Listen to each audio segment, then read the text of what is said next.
Hello, hello, everyone.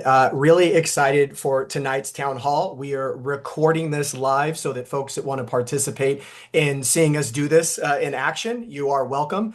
But we're recording this so that everyone in Michigan and all the folks that RSVP'd so that they could get this recording so that we can teach everyone a little bit about the Save Our Bacon Act and the Farm Bill. So let's go ahead and get started. I really want to introduce two really amazing animal advocates. One is Dan Shannon. He is the man that runs the Humane League, the largest farm animal protection organization in the United States.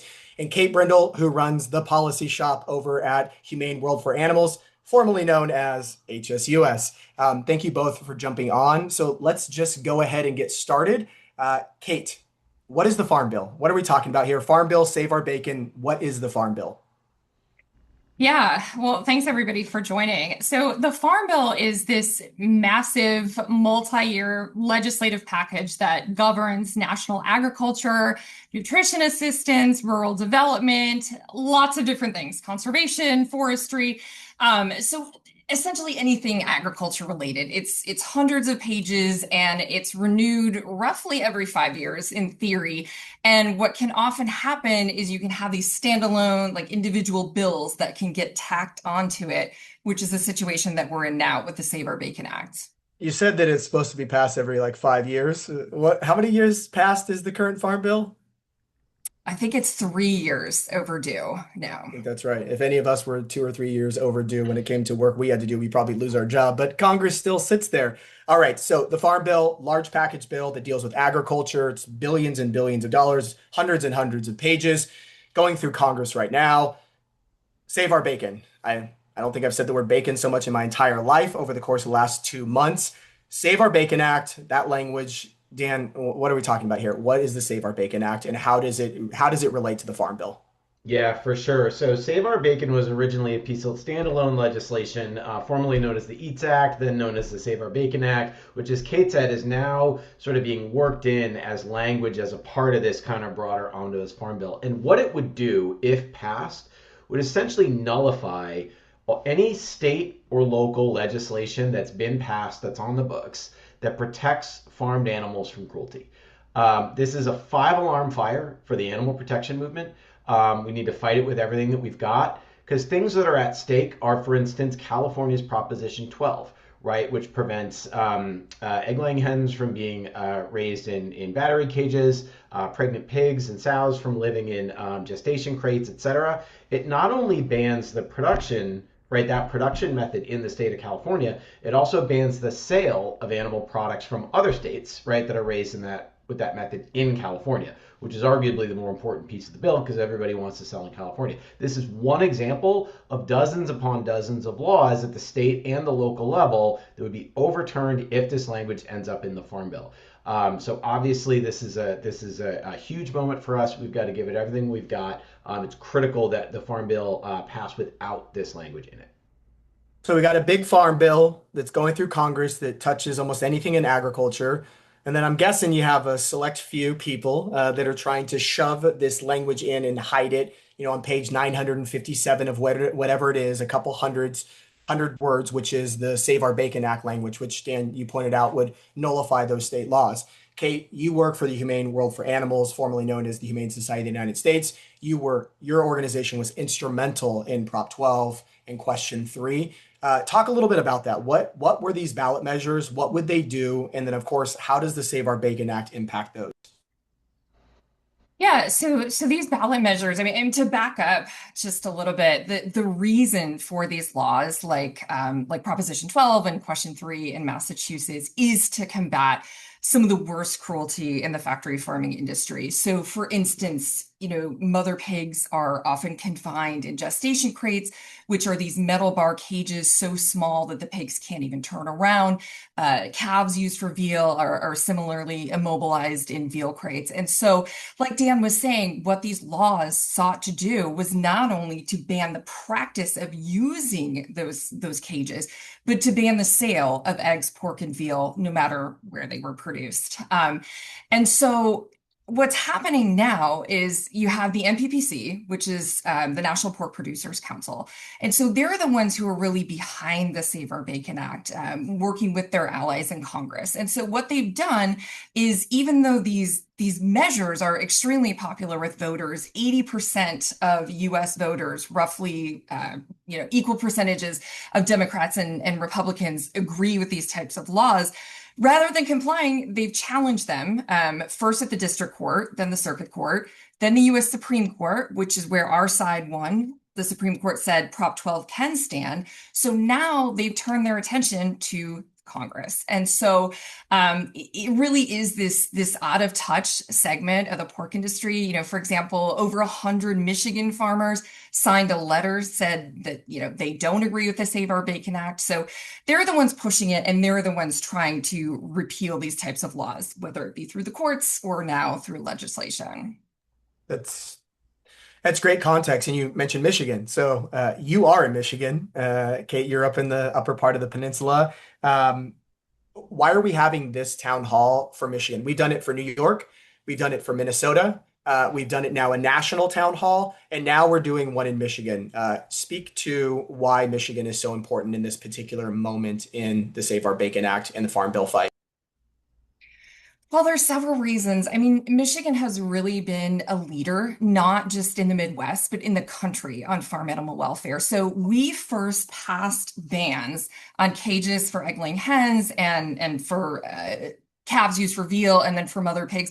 We passed that ban in 2009, so 17 years ago. And it was passed because of local advocates, because of local groups that, I'm sure many of which are joining this call. And so we really have this legacy that we need to protect of caring about farm animal welfare. The other major reason is because one of our senators, Senator Alyssa Slotkin, is on the Ag Committee. And so she's really key, because what'll happen is, first, much like any bill, it has to get through committee before it can go to an entire floor vote. So the committee, it's essential that we have senators on our side to say that they don't want the Save Our Bacon Act in the Farm Bill. There was an article in Politico yesterday, and it was talking about how the MPPC, how industrial pork is trying to essentially woo these ag committee members. And so it's really important that we focus on her because she's from Michigan, and that we present the other side of the argument. And I mean, that's critically important. It's the Ag Committee. Now, we talked about the animal welfare implications of this and nullifying state laws on animals. But let's say, Dan, you're going into Congress. I actually think you're going to be going to DC relatively soon to lobby on this. You're walking into a Senate office and someone says, well, I don't really care about animals. I mean, one, maybe those people shouldn't be in Congress. But two, what are some of the other arguments that are being made that are highlighting the disaster that this would be, not just for animals, but for what other reasons in regards to the Save Our Bacon Act? Yeah, absolutely. There's a lot of reasons to oppose this. Animals are at the top for me, but to your point, Matt, you want to make the argument that's going to be the most persuasive to your audience. So one is what Kate mentioned, which is that many farmers, particularly small farmers, who have already invested a lot in transitioning to higher welfare standards, either because they live in a state like Michigan or they live in another state where they want to sell to a state like California, have already completed this transition, and they've invested, collectively tens of millions of dollars in that. They stand to lose, those investments and the competitive advantage that they've gained, right, by making those investments if these laws get walked back. So it's just another way of, one way to think about it would be another way of just kind of like consolidating power in the agribusiness industry with kind of big multinational corporations and away from the hands of small farmers, which I think is a persuasive argument to most elected officials, particularly in agricultural states. The second would be basically a will of the people argument, right? As Kate said, these laws like Proposition 12 in California are wildly popular. They're popular all across the country, not just in kind of any particular kind of state. Prop 12 passed in California with a 25-point margin.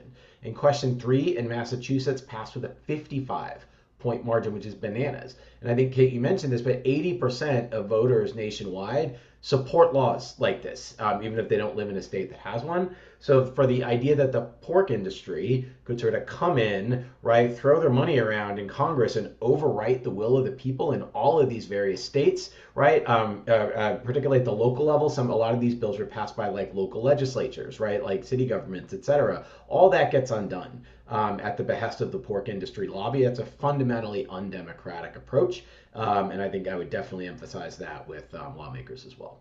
I mean, animal welfare, states' rights, the will of the people, family farmers. I mean, it seems like it's quite a coalition that is fighting against this. And really, you're talking about such a small portion or a small group of people that are fighting for this. Kate, you mentioned that it was the NPPC, but Dan, who is in the NPPC that starts with an S and who owns them? So Smithfield is one of the largest sort of agribusiness companies in the world. A Chinese-owned company, with tendrils all across the planet. One of the wealthiest and kind of most powerful corporations in the agriculture industry, and here they are, right, throwing their weight around, trying to overrule, right, what American voters and American citizens want to see in their laws. It's a classic example of corporate power run amok, and I think our counter to it needs to be people power. Right? I don't know about you, Matt or Kate. I don't have billions of dollars to throw around like Smithfield does, but we have our voice, we have our telephones, we have our emails, right? And we have justice on our side. So we have to mobilize our people power to stand up against the financial power of Smithfield and the NPC and the NPPC and their sort of bought and sold officials in Congress.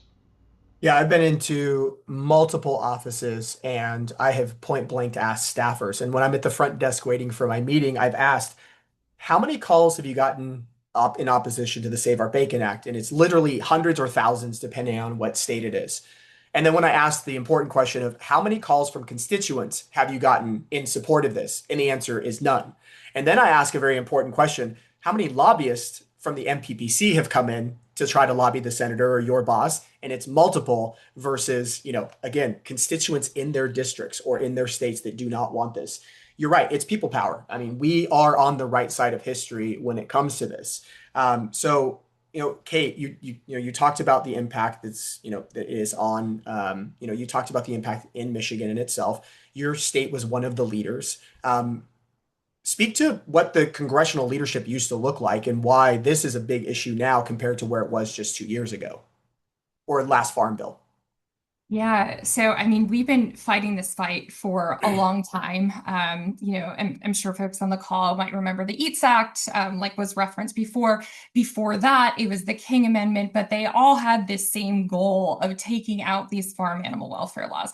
And so one of the reasons that these bills in the past did not advance is because of our former senator, Debbie Stabenow. She was the chair of the Senate Ag Committee. And so not only was she against, the EATS Act, the King Amendment, but she actively fought to defeat them. And so I think it's really important. That's why we want to contact Senator Alyssa Slotkin, because we want her to continue that legacy that Senator Stabenow had. And we want her to not just oppose Save Our Bacon, but really fight to make sure that it is not included in the Farm Bill.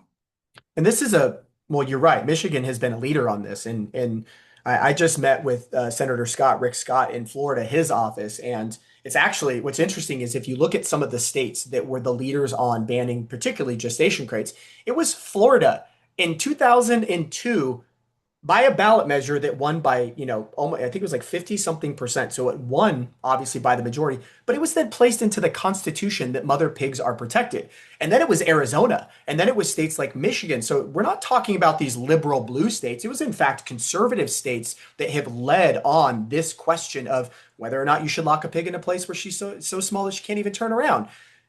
I also thought that this debate was over. I mean, we're talking about nearly 20 plus years. One thing that comes to mind, though, is that it's not just these farm animal laws that we're talking about. Dan, you're in New York. I'm pretty sure that there's some laws in New York that are going to be nullified. Can you talk to a little bit about the impact on, say, New York City, and then also some of the other stuff?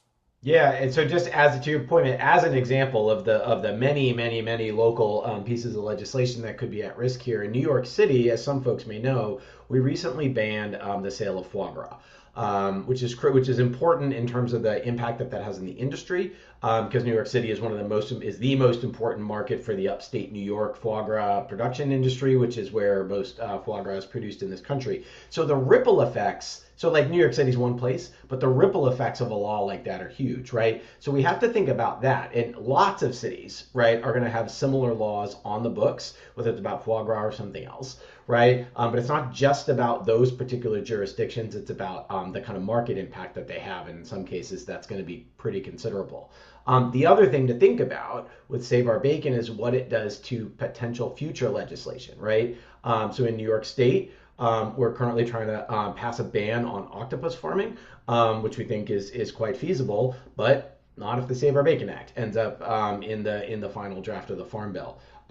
So it really can't be overstated like how much of a this is not just like a national farm policy issue. This is like a local issue in jurisdictions and cities and states all across the country. Wherever you live, this is relevant to you, and it's critical that you take action on it. Not only will it nullify so much work that has been done by animal advocates, environmental groups, small family farmers, all these folks that frankly are doing things in the way that they should be.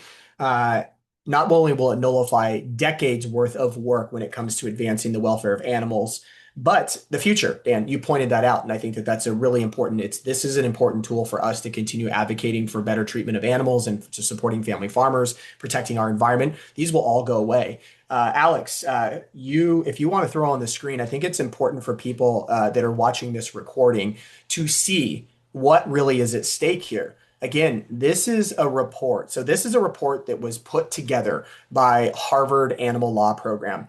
There are over 600 laws from animal welfare to disease and prevention, zoonotic diseases, all over the place, food safety that would be impacted. What you're looking at right now, state by state, anywhere from 4 to over a dozen laws in every single state that would be nullified. These are laws that have been passed by voters. These are laws that have been passed by the legislature, and any future laws in these categories that these legislatures in the ballot measure would want to pass, they wouldn't be able to do it.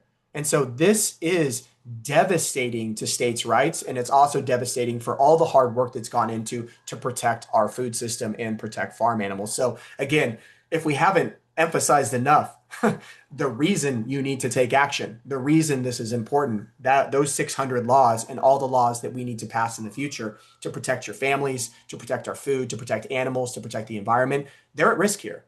And it's really important that you take action. So let's turn it over to let's take action. So, Dan, Alex, if you want to toss on the screen, people that are on the town hall, and for all the people that are going to watch the town hall, what do you need to do to prevent this from happening? Yep. So the most important thing any of us can do is to contact your senator and let them know that as a constituent, you want to make sure that they oppose any farm bill that includes the Save Our Bacon Act, and they will not vote for it. That's the message.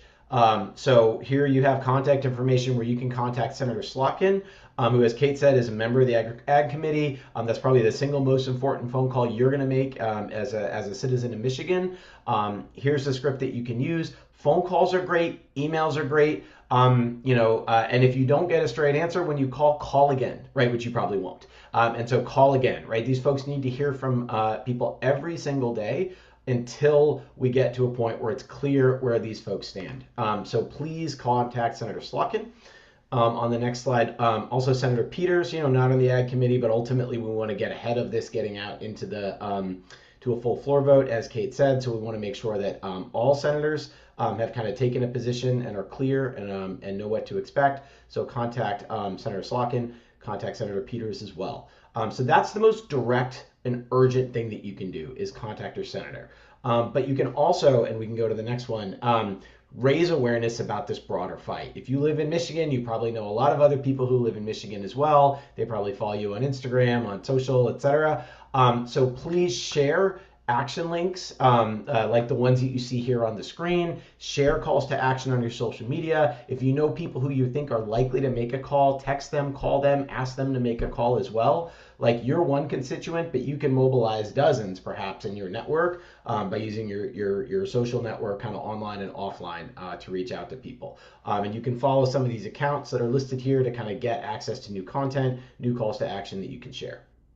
And one thing that we've already seen is that there are members of the Senate that, just 2 weeks ago would not take a position on this. They would tell us behind the scenes that we're opposed to this, but they wouldn't make a public statement. We've done town halls. We've made multiple calls for action. Our advocates have mobilized, and now we're starting to see more and more senators come out with public statements opposed to the Save Our Bacon Act, which is unbelievably important. Kate, so where are we in the process right now? Like, if we can just zoom out and think about the Farm Bill as a whole, where are we at in the process, and what does the next couple weeks and the next couple months look like?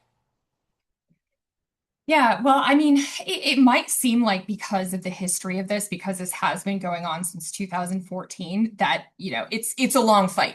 And it certainly is. But here's why it's more timely and more important than ever. So what has happened on the House side, the Save Our Bacon Act was included in the House Farm Bill draft. And so that has passed the House. President Trump has indicated he wants to sign a farm bill. He's indicated that publicly. So we are 2/3 of the way there. And so we have to fight in the Senate. So what's going on right now is the Senate Ag Committee, they're working on language for their draft version of the farm bill. So we expect to see that relatively soon. And so that's where it is right now. And so that's why it's crucially important that we focus on the Senate. And as I was saying before, when Senator Stabenow was the chair, we had that champion in that spot. We don't have that anymore. And so that's why we need to rally and we need to fight even harder now. I mean, like you said, it's incredibly important. I actually had not thought about it in terms of this farm bill's 2/3 of the way there. When you think about the House passing it and then Trump is ready to sign it, it is the Senate. The Senate is the ball game. It is critically important that we keep this out. So, uh, what we're facing again is that the language will be dropped. Who knows when? I mean, that's another thing that we're facing is that Congress isn't exactly transparent. We don't know when the farm bill is going to come out. The Democrats don't know. The Republicans aren't speaking out about it. But what we do know is recently the Senate chair of the Ag Committee, Bozeman, has signaled that he will not include the Save Our Bacon Act in the original draft. Now, Dan, are we safe? Like, oh, he's not going to include it in the draft. Like, we're fine, so we don't have to do anything. I'm guessing you don't agree with that. I don't think we'd be doing a webinar if we felt like we were in good shape.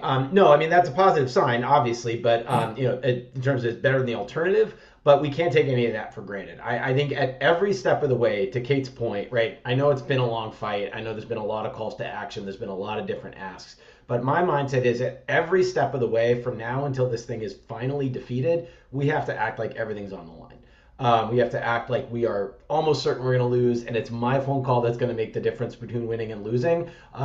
Whether or not that ends up being the case, we'll see. But I think that's the mindset that people need to have. We cannot rest on our laurels. We cannot take sort of positive signals as meaning anything other than what it is, which is a signal. I think we have to focus everything that we've got to win this fight, take nothing for granted, and assume this is the fight of our lives, which it is.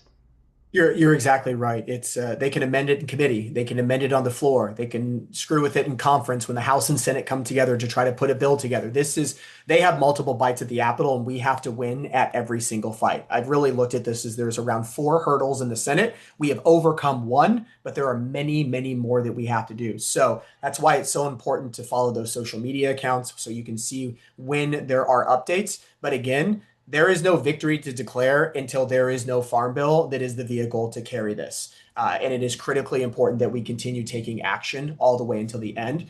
I was on a meeting today with a coalition that had family farmers, that had food safety people, that had groups that work on water quality. It's a robust coalition that is fighting against this, and everyone on that call truly feels it's going to come down to 1 or 2 Republicans and 1 or 2 Democrats. And one of the senators in Michigan, it could be them. Dan, to your point, It could be your phone call that pushes the office over the barrier to say, you know what, I'm gonna stand up against this. We are not overemphasizing this, how important this particular state is. If one of you get one more person to take action, it could be the whole ball game. It could be the difference of whether or not this is going to pass or not. So now I know we're coming up at almost 7:30. And our good friend Kate, she is, for those that don't know, she's a stand-up comedian and does wonderful, wonderful work. And she has a show here in just a couple minutes. Um, Before you go, I think you did a wonderful job articulating the concern, why this is important, why people need to take action. I wanted to give you an opportunity to have just a final thought on this particular issue before you go and tell some funny jokes. And then, Alex, we're going to bring you in to ask some questions that we have gotten on this town hall and some other town halls. And then, Dan, I'm going to turn it over to you for some final thoughts as well. And then we're going to get into action. So, Kate, over to you. Some final thoughts on this. What would you like to say to your fellow folks in Michigan? Yeah, thank you. Well, I mean, this is not an exaggeration. We are talking millions of animals' lives. And I mean, Michiganders have been fighting for a long time. And because of some of those bans on extreme confinement that our state has passed, we've impacted farm animal lives, and I really think that our movement, we're making a difference. Like, if we weren't, the MPPC and their allies would not be fighting so hard. They wouldn't be fighting in court. They wouldn't be fighting in Congress. So we are making a difference. And it's critically important that we preserve that progress. And I think that Michigan is in a really unique situation here. And if everyone, makes a phone call, if you get your friends, your family to make a phone call, that makes a big difference in the lives of animals. Hey, I couldn't have said it better myself. Thank you for joining us.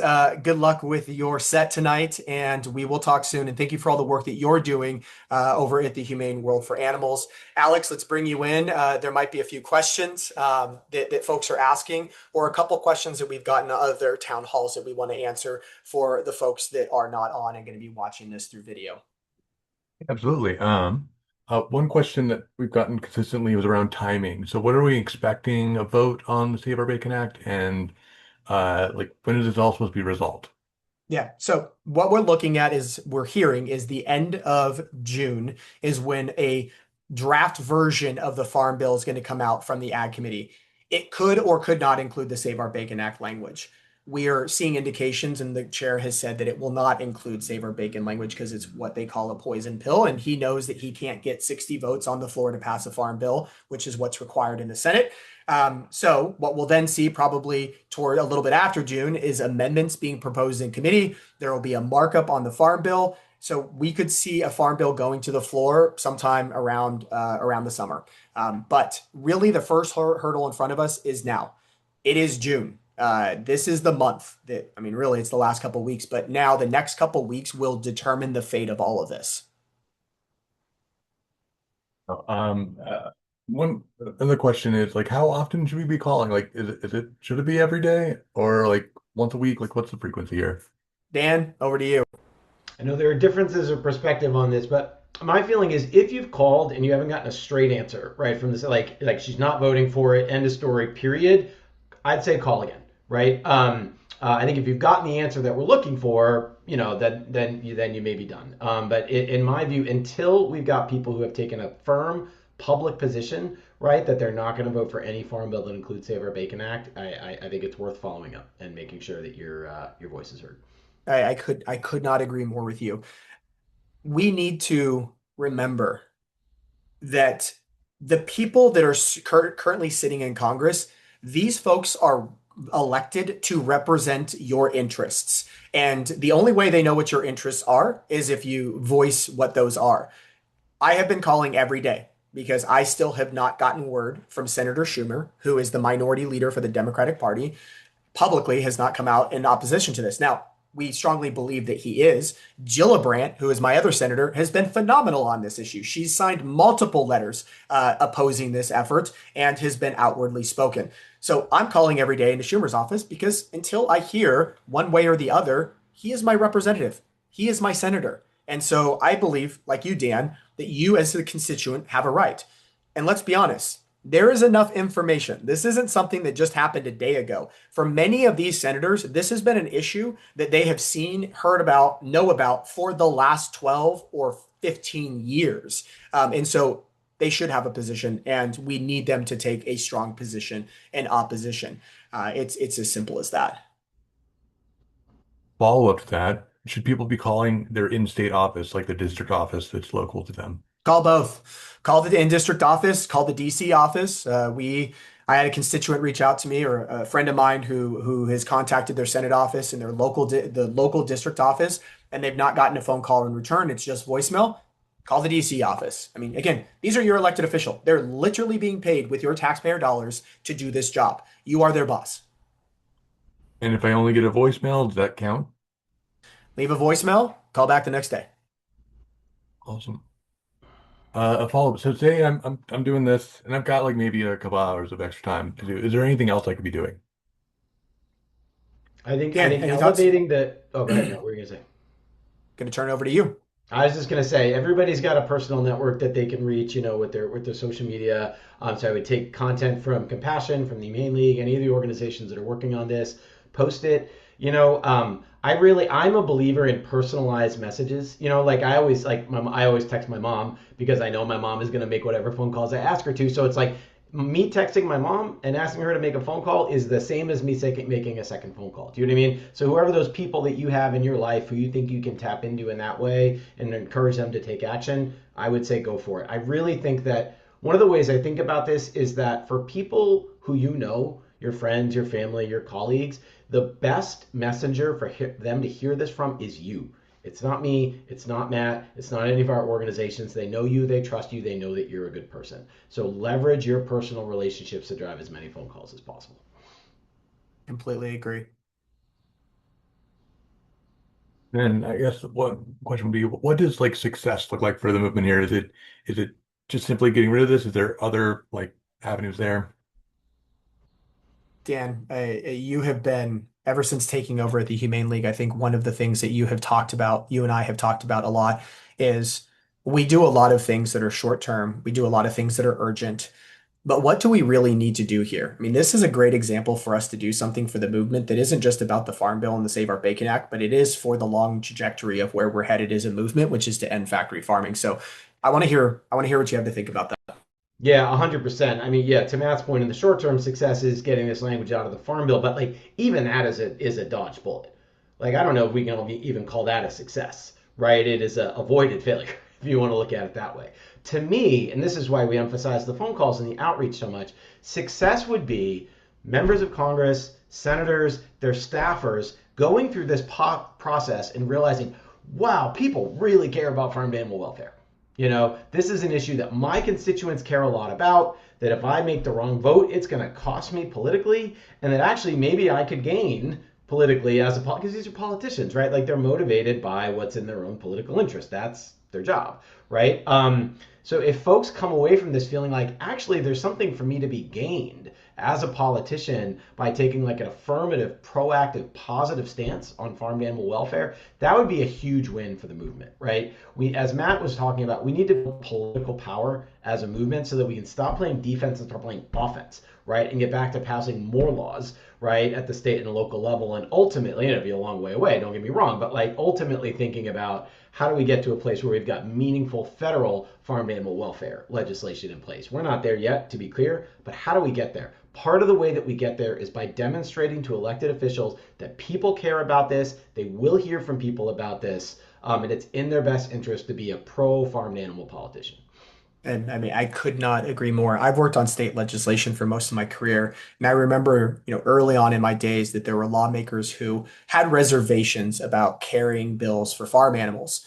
But after they carried one or two and saw passage and saw the support and the love that they got for doing this and realized that, 95% of their constituents would support banning these egregious practices, they started falling over themselves to carry our bills because they realized that not only was it good for their career, but it was also what their constituents wanted. And it's what's good for the world. We're right. We are on the right side of history when it comes to this particular issue. I could not agree more with you, Dan. Like sometimes the best offense is defense, and this is providing us an opportunity to flex a muscle to Congress that we don't typically always get. When you look at the EU is currently considering legislation to ban cages for all farm animals. That's incredible. They are decades ahead of us. We have this opportunity to show senators and representatives, and like you said, their staff. But also, I want to demonstrate to the people that are trying to harm animals. I want to demonstrate to the National Pork Producers Council that we are not going to just lie down and let them ram bad legislation through Congress that hurts farm animals. I bet you they are sitting in their ivory towers below, millions of pigs that are locked in cages, counting their dollars, thinking to themselves, how is it possible that a scrappy couple groups that have less collective money than we have in our own marketing budget for one company is kicking our ass? We have kicked their ass on the state level. We've kicked their ass in legislatures. We've kicked their ass in the court. And we have now kicked their ass on 2 farm bills. This really is the last farm bill, because if we get this farm bill either passed or stopped without the Save Our Bacon Act language in it, it's another 5 years before they have another vehicle to carry this. By the time we get into 2032, 2033, 2034, guess what? There's not going to be any cages in the United States. We are going to be a cage-free country for pigs, chickens, and veal calves. And I truly believe that. So this is why this is the fight. This is the final fight for us on this particular issue, and we need to move quickly. Alex, we'll do one more question, and then Dan, I'm going to turn it over to you for your final thoughts on this to wrap things up. Alex. Yeah. Is there any specific talking points, and this is a question from the audience, talking points for those in our network who really don't pay attention to farm animal welfare? My advice would be to talk again about the kind of corporate greed, power, and influence angle. I think most people, in my experience, regardless of their other kind of political views and beliefs, have a sense that companies have too much power, right? And they use that power to do things that are in their best interest and not in everybody else's. And I think this effort by the National Pork Producers Council, all of the efforts to overturn Prop 12, Question 3, et cetera, are all just perfect examples of that. You don't need to care at all about farm animals to think that big greedy corporations shouldn't be able to come in and overturn laws that were passed fair and square, right, by the citizens and elected officials of a state. I think that's a persuasive argument even to somebody who eats, bacon 3 times a day. Yeah. I did want to ask one question. So I lied when I said one more question, but one question for me, and then Dan, I'm going to turn it over to you. We talked about the Prop 12 overwhelmingly passing in California in Question 3, and there's also been ballot measures in Arizona and other states that have passed these types of laws overwhelmingly.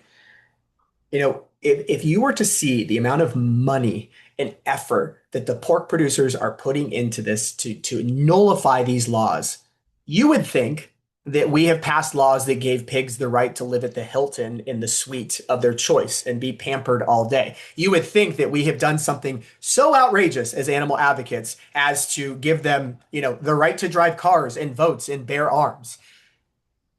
Prop 12 and Question 3. What does the law actually do to protect animals? What is the language of that law? It's very radical, Matt. It's going to blow your mind to hear it. It ensures that these animals can stand up, turn around, and extend their limbs. That's it. That's it. That's what they can do. To your point, I think one of the things that I find fascinating about laws like Prop 12 is when you describe them to people in that way, most people who aren't like us and they don't pay a lot of attention and stuff, that's what they would have thought was happening anyway. Do you know what I mean? When you describe like what a kind of post Prop 12 facility might look like, most people are going to be like, that actually sounds pretty bad. Right? And you have to say, like, well, it's a significant improvement on the way things were before laws like Prop 12. So to Matt's point, right, that what's at stake here, don't get me wrong, it's a meaningful reduction in the suffering of millions upon millions of animals a year. So it's worth fighting for. But this is far from the gold standard. What we're fighting for right now is the bare minimum that these animals deserve. And then from there, we have the opportunity to go up and up and up and try to improve their welfare even further. So you wonder why we're saying call your senator's office and ask them where they stand on this and keep calling until they tell you, because there are 2 sides on this. There are only 2 sides on this. If you are standing in the middle and you're not taking a position, you are aiding those who are seeking to harm animals. You are helping those who are abusing animals. You are either in the camp of the National Pork Producers Council and you're in favor of mother pigs being locked in cages so small they can't stand up, turning around, and extend their limbs and causing immense suffering to millions of animals. Or you're a decent human being and you're standing on the side of literally everyone else that says, at the bare minimum, an animal should be able to stand up, turn around, and extend their limbs. There is no other choice. Those are your two options. And this is why it's so unbelievably important. Kate said it. I will emphasize it. We're talking about the lives of millions, potentially billions of animals, and so much suffering, it's almost unimaginable that will happen because of this. And this Save Our Bacon Act needs to stop. So, Dan, I'm going to turn it over to you for a final thought. Alex, I'd also love to get a final thought from you as well. And then we'll let folks get to their dinner, but then also get them so that they're ready to call their senators in Michigan tomorrow.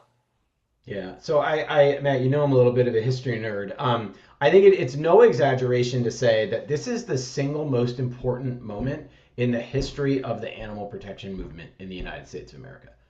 Period. Full stop. End of story. Single most important moment in our movement. And your phone call to your senator could be, maybe will be, the single most important action you ever take to help farmed animals in your life. I mean that very sincerely. And when I think about this as a historic moment, I don't just mean living through it, but like in the future, right? People are going to look back, right? History books will be written about the history of the farmed animal protection movement in this country, right? When we do eventually get rid of factory farming, all this is in the distant past. And there'll be a chapter on this kind of save our bacon language, right? Hopefully I'm probably not going to read that book. Maybe my daughter's not going to read that book. Maybe my grandchildren will, right? And I want you to think about, right, when your grandchildren read that book, right, about this monumental moment in American history as it relates to farmed animals. And if they come and ask you, right, hey, you were alive for this, like, what did you do? Like, make sure you have a good answer, right? Because history is going to judge us on how we show up in this moment. I believe that we can and we will win, but it's not going to happen overnight. We've got to make it happen. We got to make it happen with the calls. You're exactly right. When you answer that question, what did you do? What actions did you take? Did you help fight? And hopefully the answer is yes. Alex, you've done such a great job on all these webinars, like making sure you get them together, making sure that folks have all the information before and after. I would love your thoughts on this particular moment in time. Dan has said it, but I have said this multiple times. This is the meteor headed towards Earth.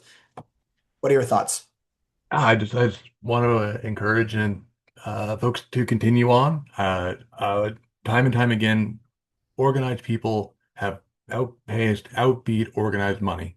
And so going and talking to your friends for 5 minutes on a Friday night when you're gathering together and just saying, hey, have you heard about Save Our Bacon? Give them the phone number of the senator. Like that sort of thing is really what is going to make this happen. Showing up, standing up for animals and saying, now is the time for us to go and not only oppose this legislation, but look towards the future, towards improving their lives significantly. I think that to me, I think it's critical is just keeping up and the pace and keeping up the pressure because that's where change is really going to happen. You're exactly right. I mean, small group of individuals can beat large corporations, and history has shown that over and over again. Uh, my final thoughts are not authentic to me. My final thoughts are from a dear friend of mine, Allie Taylor, who runs Voters for Animal Rights in New York City. Maybe one of the most important and effective animal advocates that have ever existed. She started working on political work 10 years ago before anyone even was having conversations around animals having a voice in the political sphere. She was on the first webinar we did when we were talking about the impact to New York and why New York was important. Again, it would nullify the foie gras law that bans the sale of foie gras. It would nullify if we are able to pass the octopus ban and also many other laws in New York City.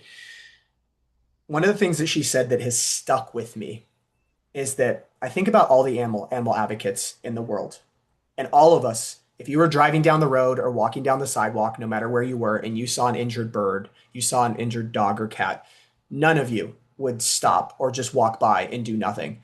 You would take care of that animal. You would take them to the vet. You'd bring them into your home. You would do everything in your power to make sure that that animal was saved. You would spend money. You would spend hours of your time because that animal deserves protection. That one animal deserves your attention to save their life or to protect them. Now multiply that by literally billions of animals that are impacted by this. And all we're asking for you to do is just a little bit of time. A minute here, a minute there, or a minute tomorrow to take action. That's all it takes for your voice to be heard. And it will have a huge impact, not just on one animal, but billions of animals. And the last thing that she left me with was this remembrance of I have been in many fights. Dan, I know you have been in many campaigns. And Alex, you have been in many campaigns. We've won and we've lost. I've lost a couple that were by the skin of our teeth. We've lost a couple because of one vote, because of one thing we didn't do. And what I want to make sure is that when every single animal advocate wakes up the day after this campaign hopefully wins, that we know we did everything. And Dan, taking words from your last time that you were on this, is that leaving everything on the field, making sure that there's no energy left after we've done this. Because I know what it's like to wake up after a campaign, to have lost, to know that we have lost everything, and to know that I could have done more. And so for us, that's what this is about. Do everything you can, because billions of lives matter in this fight. I do think we're going to win, but Dan, to your point, it is not going to win on its own. It's going to be because collectively we come together and we fight as a movement, and a very strong one, Alex, as you pointed out. We may be small, but we are mighty. So thank you everyone for joining. Please contact your senators in Michigan. No matter what state you're in, contact your senators, but in particular, Michigan is very important. Dan from THL, thank you so much for being on. Alex, my counterpart here at Compassion World Farming, thank you for joining. And of course, Kate Brendel, who is with us from the Humane Society of the United States, Humane World for Animals. Good night, everyone. Take action. And I look forward to celebrating with all of you after we defeat the Save Our Bacon Act. Have a great one.